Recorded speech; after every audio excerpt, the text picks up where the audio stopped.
Bonjour, Bruno et moi-même vous souhaitons la bienvenue dans ce deuxième numéro de CGPI, groupement et partenaires. Bruno, bonjour. Bonjour Vincent. On rappelle brièvement le principe de cette émission. Oui, donc CGPI, groupement et partenaires est une émission qui se décompose en deux parties. Une première partie sur une actu rapide sur le groupement. Dans une deuxième phase, le débat où un de nos adhérents va interviewer un partenaire référencé par le groupement sur son offre et sa pertinence par rapport au métier de CGPI. Eh bien Bruno, sans plus attendre, passons à la rubrique Actu. Alors Bruno, l'actu du groupement Infinitis aujourd'hui, c'est le lancement de la veille sur portefeuille. Oui, la veille sur portefeuille qui est un nouveau service, un service qui vient compléter un ensemble de services mis à disposition des cabinets adhérents pour les accompagner dans le développement et la mise en place des honoraires et des abonnements. Comment ça marche concrètement? De manière très simple, chaque cabinet va associer à ses clients 4 mots-clés. Dès qu'on a une alerte sur un de ces mots-clés suite à une modification jurisprudentielle, réglementaire ou législative, l'indépendant va avoir une démarche proactive puisqu'il va appeler son client pour prendre rendez-vous et prendre les mesures qui s'imposent. Donc c'est plus de services pour le CGPI afin qu'il donne un meilleur service à son client, c'est ça? Tout à fait. Nous enchaînons maintenant avec le débat. Alors Bruno, qui sont les protagonistes de notre débat cette fois-ci? Aujourd'hui, nous avons le plaisir d'accueillir Guillaume Mess, gérant du cabinet HM Finance et Associés à Strasbourg et adhérent du groupement Infinitis, ainsi que Franck Laclé, président de Domaine et Patrimoine, un groupement forestier. Messieurs, bonjour. Bonjour Vincent. Alors Guillaume, avant de vous céder la parole pour que vous puissiez poser vos questions à Franck, pouvez-vous nous décrire en quelques mots l'activité de Domaine et Patrimoine et son offre? Alors, Domaine et Patrimoine, nous sommes des professionnels au service du capital forêt de nos clients. Nous faisons la promotion de la forêt sous toutes ses formes. La forêt en direct ou essentiellement, ce qui nous intéresse aujourd'hui, via la souscription de parts de groupements forestiers. Et nous faisons partie la trentaine des principaux propriétaires forestiers privés en France. Alors en quoi la souscription de parts de groupements forestiers peut-elle intéresser les clients des CGPI? Alors pour deux raisons. La première, elle est essentiellement liée à des aspects fiscaux et civils, puisque la forêt bénéficie d'un certain nombre d'avantages en matière de réduction d'impôt sur le revenu, avec la loi Défi Forêt qui permet d'accéder à 22% de réduction d'impôt, comme fonctionne des FCPI, à la loi TEPA PME ISF depuis 2009, avec 50% de réduction de l'impôt ISF, et également une autre loi qui est une loi de 1930 qui concerne un abattement de 75% sur la valeur des forêts en cas de donation ou succession. Ajoutez à ça le fait qu'une forêt, lorsqu'elle est mise en gestion, qu'elle représente une certaine surface, peut apporter un peu de rentabilité, de l'ordre de 3 à 4% par an sur une dizaine d'années. C'est pas mal dans le contexte actuel. Ce qui répond effectivement à certaines attentes. Alors, Guillaume, venons-en à vous. Est-ce que vous pouvez, à votre tour, nous brosser un portrait de votre cabinet et puis nous expliquer pourquoi vous avez rejoint récemment Infinitis? Eh bien, le cabinet HM Finance est implanté à Metz et à Strasbourg. Il est constitué de 3 associés, d'un pôle juridique et d'un pôle financier. Nous avons choisi de rejoindre le groupe Infinitis, non pas pour sa panoplie de services très étendus que nous avions, nous, en partie développés en interne, mais surtout parce qu'Infinitis nous permet de participer à une réflexion stratégique sur l'avenir métier. Et vous connaissez comment l'incertitude qui pèse sur cette profession, les réformes réglementaires de statut et de mode de rémunération nous amènent à nous interroger sur notre avenir. C'est en cela que nous sommes proches d'Infinitis et nous partageons avec eux un certain nombre de réflexions. D'autant que ce groupement a les moyens de ces réflexions et nous aide dans le positionnement futur de ce métier. Alors Guillaume, vous avez référencé Domaine et Patrimoine. Oui. Pour quelles raisons? Outre le côté valeur refuge que représente la forêt et que l'écoute sympathique que ressentent nos clients quand nous évoquons ce dossier avec eux, nous avons été sensibles au fait de travailler avec des gens de chez nous, des gens de l'Est qui nous changent des montages parisiens ou qui viennent de PACA. Mais c'est surtout le caractère différenciant qui a été primordial, car nos concurrents banquiers ne sont pas très présents sur ce marché. Nous avons souhaité aussi nous démarquer de ce fait.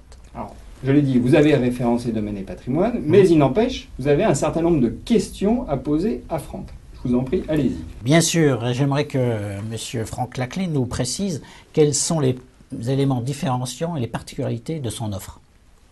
Alors, la principale différenciation, c'est le fait que depuis le début, la philosophie de Domaine et Patrimoine est de démocratiser l'investissement forestier. Nos parts sont accessibles à partir de 5 000 €. Je crois que sur le marché, on doit être les seuls. On n'a jamais modifié ce montant. Et ça, c'est vraiment l'idée force. C'est-à-dire qu'un massif forestier, pour qu'il puisse être cohérent, qu'il puisse assurer une certaine rentabilité, doit représenter une certaine taille en matière de surface. Ça représente un coût. Et aujourd'hui, c'est vrai qu'avec l'intermédiaire Domaine et Patrimoine, on peut accéder à une gestion forestière à un coût qui est, somme toute, relativement réduit. Très bien. On nous interroge beaucoup sur la notion de liquidité. Oui. Que répondre? Alors, c'est une très bonne question. Alors, j'y ai répondu un petit peu tout à l'heure, puisqu'en fait, comme la philosophie est d'avoir un ticket d'entrée faible, c'est justement ça qui nous permet d'être liquide. Acquérir une forêt, ça nécessite un certain temps entre les expertises, le réseau qui est pas structuré aujourd'hui. Il n'y a pas une offre en France dans laquelle on peut aller puiser la recherche de forêt. Ça nécessite une présence terrain très importante. Et la liquidité, effectivement, peut être un problème lorsqu'on a une forêt en direct. Le fait d'acquérir des parts à partir de 5 000 euros et des parts à 10 euros nous permet, nous, d'assurer la liquidité continuelle de nos groupements forestiers. D'accord, donc si j'ai bien compris, c'est la faiblesse du ticket d'entrée qui est un garant de liquidité pour nos clients. C'est à la fois la faiblesse du ticket d'entrée et le fait également, pour rentrer un peu plus dans le détail, que nos massifs sont constitués de plusieurs massifs forestiers, pas simplement d'un gros massif, de plusieurs massifs. Et on peut être amené, dans la vie d'un groupement forestier, à céder un massif de moindre importance pour créer la liquidité, etc. Alors, Guillaume, je crois que vous avez une question importante concernant la rentabilité. Bien sûr, puisque on nous parle aujourd'hui beaucoup de rentabilité. La rentabilité de la forêt et de ce type de placement est-elle issue exclusivement de l'exploitation forestière ou y a-t-il d'autres éléments qui viennent composer le rendement? Alors, il y a deux composantes. Il y a effectivement la composante qui est liée à la gestion forestière. C'est-à-dire qu'une forêt, lorsqu'on la laisse finalement faire, va fournir entre 1,5 et 2% de rentabilité lorsqu'elle est d'une certaine surface. Tout le rôle de l'expert forestier, des gens qui sont présents sur le terrain, consiste à améliorer cette rentabilité sans dénaturer la forêt. Il ne s'agit pas de trop tirer sur la corde, si je peux m'exprimer ainsi, mais c'est la nature qui nous dicte ce qu'elle est capable de faire et pas le contraire. Ce qu'on a voulu faire avec Domaine et Patrimoine, c'est utiliser la forêt jusque dans ses moindres ressources. Encore une fois, sans tirer sur la corde. Osciller la branche sur laquelle on est assis. Oui, voilà. Il y a des métaphores qui peuvent être utilisées en restant dans les sentiers battus. Mais, on a utilisé la panoplie civile et fiscale, on en a parlé. Et on travaille également, notamment avec notre agence de Bordeaux, sur tous les débouchés de sylviculture. Ils sont très nombreux. On pense souvent à bois de chauffage, aux maisons de saturbois. Il existe des débouchés beaucoup plus inattendus en matière forestière. Peuvent être la pharmacopée, la chimie, etc. Donc notre métier, nous, c'est vraiment de se dire, on a une matière première, explorons-la et exploitons-la de la meilleure façon possible dans tous les domaines, ce qui nous apporte plus de rentabilité. D'accord. Y a-t-il des espèces à privilégier? Tout dépend de l'optique du client. C'est-à-dire que si vous avez un client qui a une optique purement rentable et qui accepte de prendre un risque sur son capital, on parle aussi de notion de risque de capital, on va plutôt partir sur des essences de type résineux, comme le Douglas, qui est effectivement très rentable. Par contre, lorsqu'on est sur une monoessence ou ce genre d'essence, on prend aussi le risque d'avoir demain un retournement de marché du cours de ce bois ou des risques phytosanitaires sur cette essence même. Donc il n'y a pas une bonne ou mauvaise essence. Une forêt, ça doit être mélangé. C'est-à-dire qu'un chêne est protégé par des sapins, et vice-versa. Enfin, tout est une question d'homogénéité qui fait que les beaux arbres ne sont pas forcément des grosses grumes, mais c'est un ensemble qui fait la rentabilité. D'accord. Est-ce que vous participez au remembrement de la forêt? Alors, dans un certain sens, oui, puisque toute la notion d'avantages fiscaux tels que le défi forêt, le loi TEPA, etc., va dans ce sens-là. La forêt française aujourd'hui est la plus belle forêt d'Europe en matière de surface et de qualité. Son handicap, c'est qu'elle est détenue par 1 400 000 propriétaires et qu'en moyenne, ces propriétaires ont moins d'1 hectare. Et lorsqu'on a moins d'1 hectare de forêt, on n'en fait pas grand-chose, ça coûte de l'argent, puisqu'un massif, il faut qu'il fasse, je le disais en préambule, entre 20 et 25 hectares pour être rentable. Donc oui, notre rôle, nous, c'est effectivement d'avoir des unités de gestion cohérentes et remembrer la forêt, tout à fait, oui. Guillaume, vous aviez une question sur les tempêtes. Oui, on a été traumatisé en 99 par la grande tempête de la fin de siècle. Oui. Comment réagir, comment se prémunir contre ce risque climatique? Alors, il y a eu 99, il y a eu Lothar en 2004 dans les Landes aussi. Alors, la réponse est un peu plus technique. Ce qu'il faut comprendre, c'est que, je parlais tout à l'heure d'essence de forêt naturelle. Vous allez comprendre très rapidement, lorsque les forêts sont plantées tout au même moment, avec une seule essence, vous avez sur une même parcelle, finalement, des arbres qui ont tous 60 ans, qui ne sont pas protégés par d'autres essences, et qui, lorsqu'il y en a un qui commence à tomber, entraînent les autres. Il y a un phénomène de château de cartes. Alors, ça paraît comme ça un peu bêta à dire, mais toute la notion en fait, de protection d'une forêt en matière de tempête consiste à avoir une forêt la plus naturelle possible.